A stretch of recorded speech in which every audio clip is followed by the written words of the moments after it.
ERi-TV news broadcast crew and I, Delit Sahaya, are now ready for your daily news briefing at 10:30 local time. But first, let us catch up with the major headlines. National Festival contributes to transferring noble societal values. ERi-TV Enterprise contributes to the national development programs. U.S. orders submarine in Middle East. Carrier strikes group in Israel. And landslides landfill in Uganda capital kills 17 people. Rescuers hunt for survivors. On our local news, the National ERi-TV Festival 2024, which marks the 5th anniversary of the Bologa Festival, significantly contributes in transferring the noble societal values and the history of the Eritrean people's struggle for independence and safeguarding the national sovereignty. Visitors of the festival indicated that they observed firsthand the development of the festival, which started in 1994 with minimal participation and activities, growing to a yearly national event. They noted that photo exhibition displayed by Eritrean communities from Europe, North America, and the Middle East and Africa depict the contribution these communities have made in supporting the armed struggle for independence, consolidating national unity and identity, nurturing children and youth, as well as strengthening the resilience of diaspora's Eritreans. Visitors also called for organizing such events based on research rather than being confined to yearly festivals. Representatives of the diaspora Eritrean community indicated that, as part of the Fourth Front, they are playing a crucial role in conservation of the national culture and identity, in the implementation of the national development programs, and foiling external conspiracies and hostiles.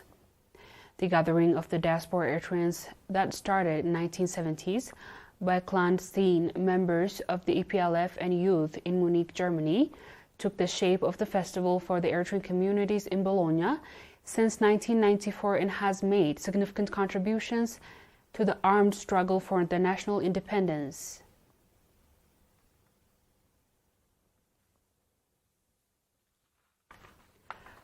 Mr. Ashabur Araya, General Manager of the ERi-TV Enterprises, stated that the enterprise is playing a part of the implementation of the national development programs through the involvement of the heavy machinery. Mr. Ashabur further noted that the enterprise became a legal agent of the Caterpillar Company in 1996 and is engaged in supplying heavy machineries for construction and mining activities, as well as generators.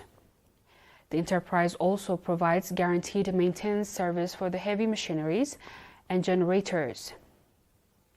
Mr. Ashabur added that the enterprise initiated training programs for technicians and trainers in 1997 and currently has 46 professional technicians. It also provides training to members of the other government and public institutions. The training programs are tailored in accordance with the curriculum of the Caterpillar Company.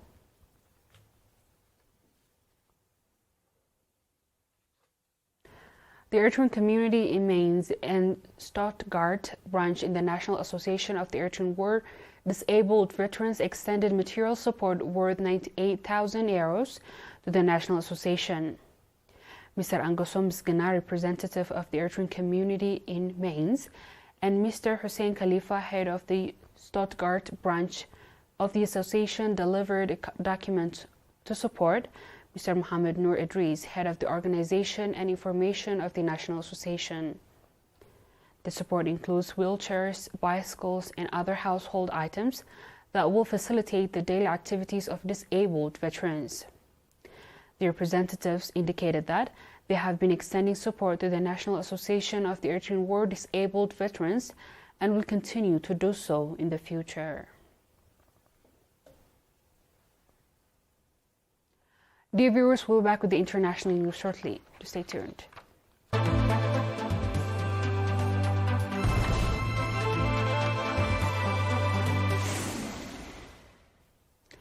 Welcome back. United States Secretary of Defense Lloyd Austin had ordered a guided missile submarine to the Middle East and the USS Abraham Lincoln aircraft carrier strike group to sail more quickly to the area. The order on Sunday evening followed a telephone call between Austin and the Israeli Minister of Defense, Yoav Gallant, aimed at mounting tensions following killing of senior members of the Hamas and Iran-backed Hezbollah. Austin reiterated that the United States' commitment to take every possible step to defend Israel and noted that strengthening of the U.S. military force posture and capabilities throughout the Middle East in the light of escalating regional tensions, the Pentagon said in a statement.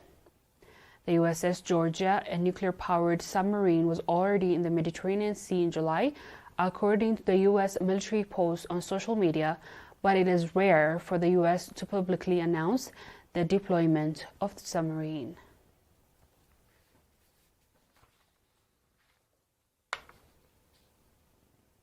On our last news, the death toll from a landslide at a vast garbage dump in Uganda's capital, Kampala, has risen to 17, a Red Cross official said on Sunday, as rescue workers continue to dig for survivors. After a torrential rain in recent weeks, a huge mound of garbage at the city's only landslide site collapsed late on Friday, crashing and burying homes on the edge of the site as residents slept. 4 more bodies were retrieved on Sunday, bringing a total of 17, Irene Nakasita, spokesperson for the Uganda Red Cross, said. Earlier on Sunday, police spokesperson Patrick Onyango had put a death toll at 13, up from 8 that the Kampala capital city authorities has reported on Saturday.